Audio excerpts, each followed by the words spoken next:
नमस्कार दोस्तों, physics with Kundan sir में आप सभी लोगों का स्वागत है। आज का जो हमारा टॉपिक होगा ये लेक्चर नंबर 9 है, दर्पण का। गोलीय दर्पण, जो आप दर्पण पढ़ रहे हैं उस दर्पण में 9वां लेक्चर है। इससे पहले मैं 8 लेक्चर बना चुका हूँ और मैंने इससे पहले वाले लेक्चर में आपको बताया था अवतल दर्पण के लिए दर्पण का सूत्र 1/f = 1/v + 1/u का जो निगमन था अवतल दर्पण में किया था। आज मैं दोस्तों उत्तल दर्पण में करूँगा।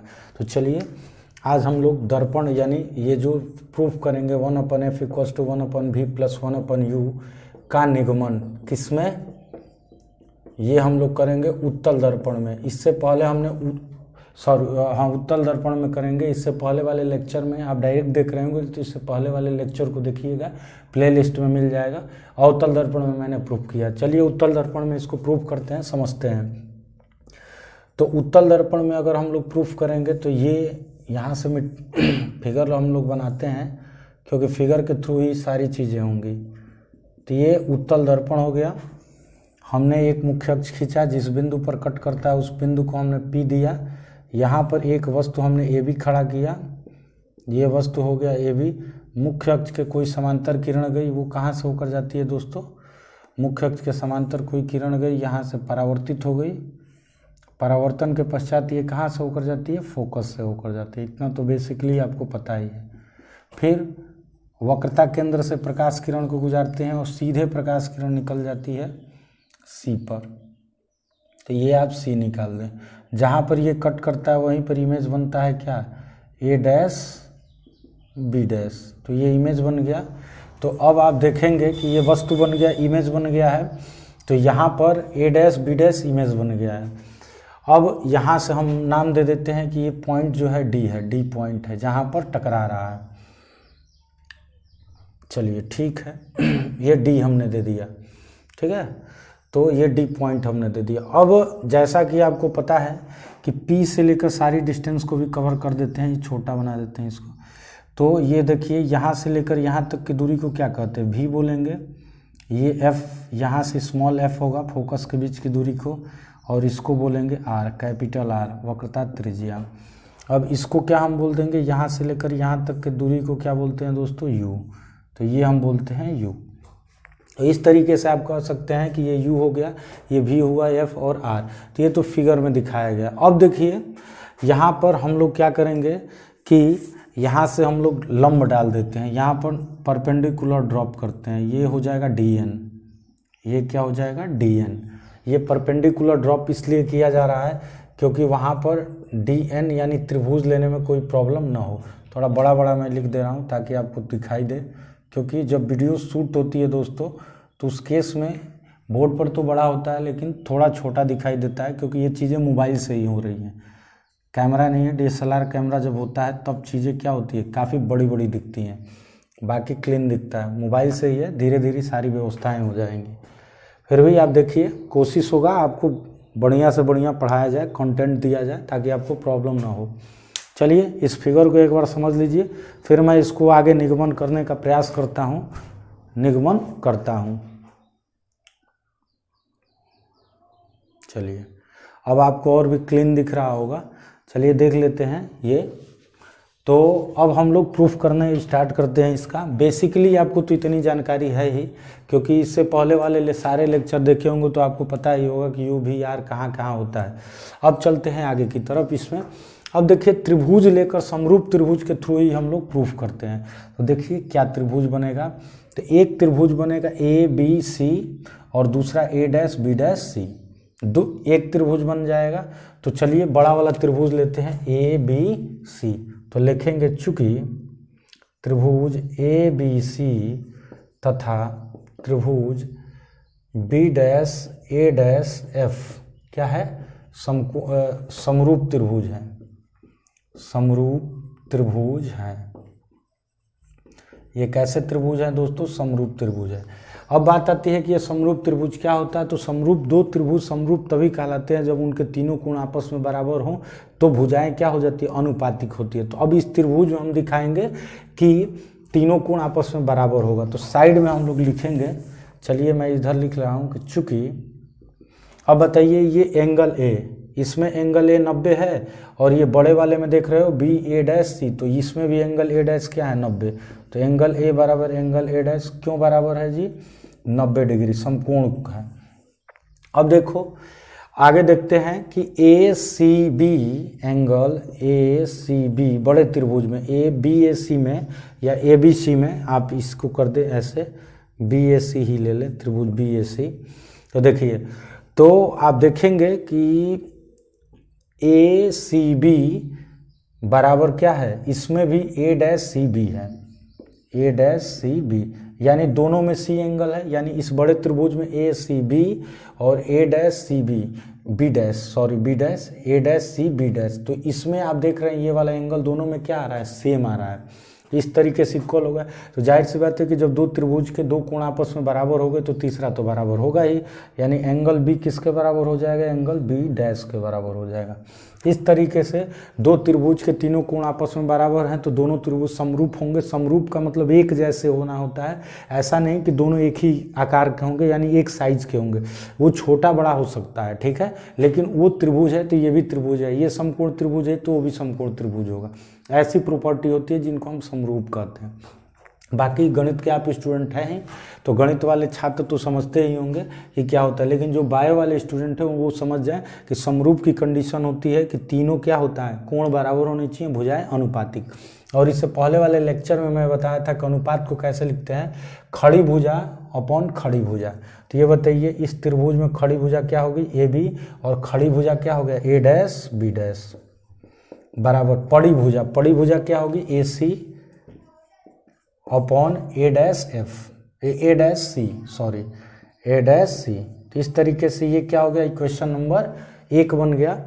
अब देखिए तो पहला तो आपको क्लियर हो चुका होगा समरूप त्रिभुज में कि ये कंडीशन हो रही है। अब देखो कौन सा त्रिभुज लेंगे, आपको दिख रहा होगा एक छोटा त्रिभुज, एक बड़ा त्रिभुज दिख रहा होगा डी एन एफ, और एक त्रिभुज दिख रहा होगा B dash A dash F.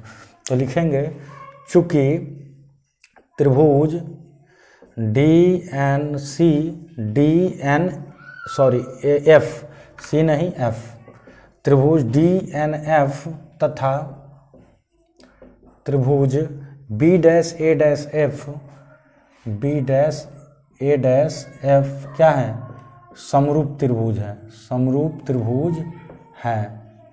तो ये बी ए डैश क्या हो गया दोस्तों, समरूप त्रिभुज है। तो अब इसमें भी कंडीशन को देख लेते हैं कि समरूप त्रिभुज क्यों है। तो कंडीशन वही होगा कि तीनों कोण आपस में इक्वल कराने हैं। तो इक्वल कैसे होगा, तो इक्वल होगा कि देखो डी एन एफ में 90 और बी ए डैश एफ यानी एन और ए डैश दोनों क्या है, त्रिभुज में 90 डिग्री है। तो लिख सकते हैं कि चूंकि एन बराबर क्या हो गया, एंगल ए डैश क्यों जी, तो 90 डिग्री।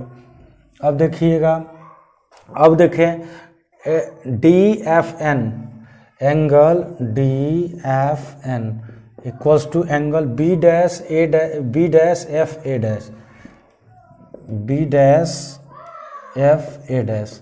तो इस तरीके से आप कह सकते हैं कि यहाँ एफ वाला जो भुज एफ वाला एंगल है, ये वाला एफ एंगल, ये वाला एंगल जो है, ये दोनों में क्या आ रहा है, सेम आ रहा है। तो इसीलिए D F N equals to B F A dash, B dash A F A dash, तो दोनों बराबर हो गए।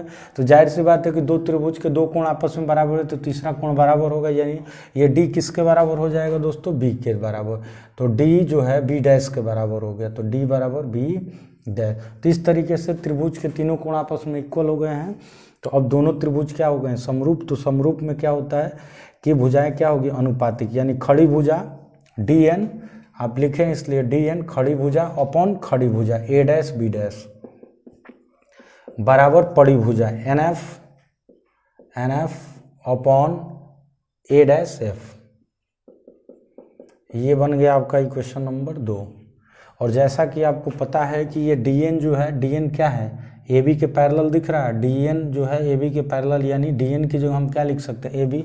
तो चूंकि लिखेंगे डी एन बराबर क्या होगा, ए बी, तो डी एन की जगह ए बी हम रख देते हैं। तो A B upon A dash B dash बराबर N F upon A dash F, equation number 3। अगर आप पिछला लेक्चर देखे होंगे अवतल वाला, समझ चुके होंगे तो इसमें समझने में कोई भी प्रॉब्लम नहीं आएगी। नहीं देखें तो इसको देखने से पहले पहले वाले लेक्चर को देखो, फिर इसको देखें, तो ये वाला टॉपिक और क्लियर होगा आसानी से। तो अब देखिए समीकरण 1 व 3 में आपको क्या दिख रहा है कि लेफ्ट लेफ्ट इक्वल है A B upon A dash B dash, A B upon A dash B dash, तो लेफ्ट वाला इक्वल है तो राइट भी क्या होगा दोस्तों, इक्वल होगा। तो लिखेंगे समीकरण 1 व 3 से, समीकरण 1 व 3 से। तो 1 व अगर 3 की बात अगर हम लोग करें तो A C upon A dash C equals to N F upon A dash F, ये इक्वेशन आपका बन गया 4। ठीक है, इस तरीके से ये इक्वेशन बन गया 4।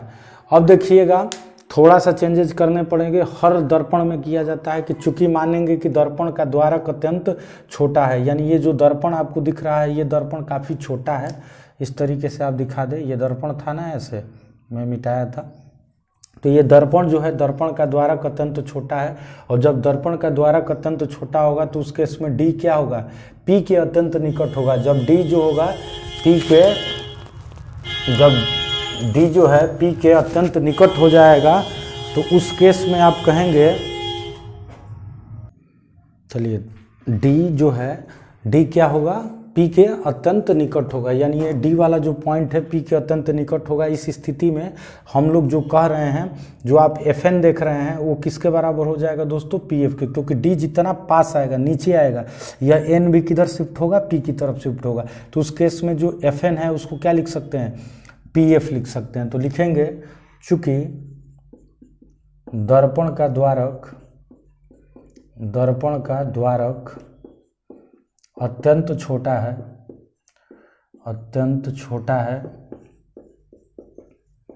अतः दर्पण का द्वारक अत्यंत छोटा है, अतः यहाँ से आप कह सकते हैं कि अतः बिंदु डी पी के अत्यंत निकट होगा, पी के अत्यंत निकट होगा। और जैसा कि आपको पता है कि बिंदु डी पी के अत्यंत निकट होगा, तो जो एफ एन है यानी एन एफ, जो एन एफ है यानी ये जो देख रहे हैं एन एफ, ये किसके बराबर हो जाएगा दोस्तों, पी एफ के बराबर हो जाएगा। ये जो एन एफ दिख रहा है ये किसके बराबर हो जाएगा, पी एफ के। इसलिए समीकरण 4 से आप देखेंगे, समीकरण 4 से, तो जो समीकरण 4 से अगर हम लोग बात करें तो एन एफ की जगह क्या रखेंगे, पी एफ रखेंगे।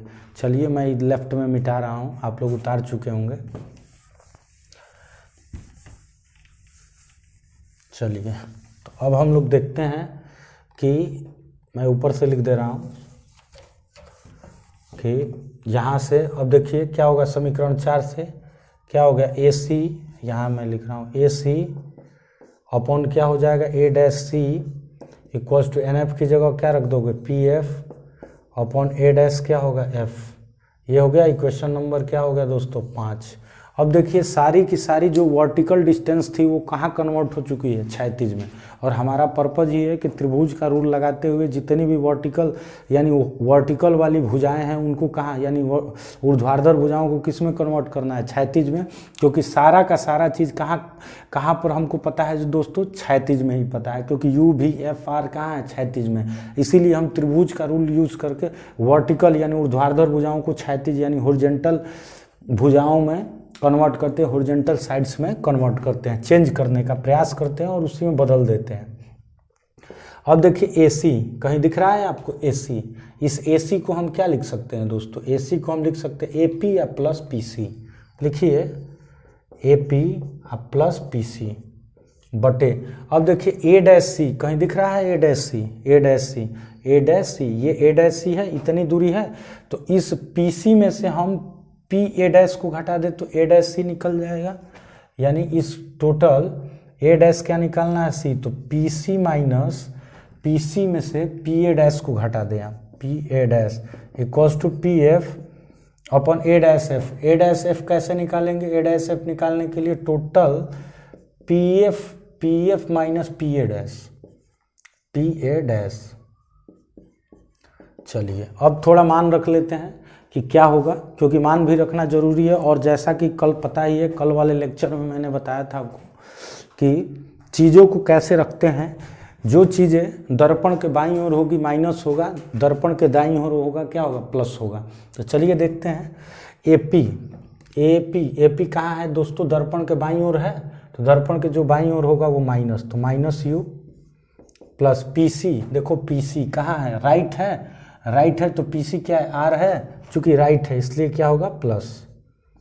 पीसी कहाँ है, राइट है, प्लस आर।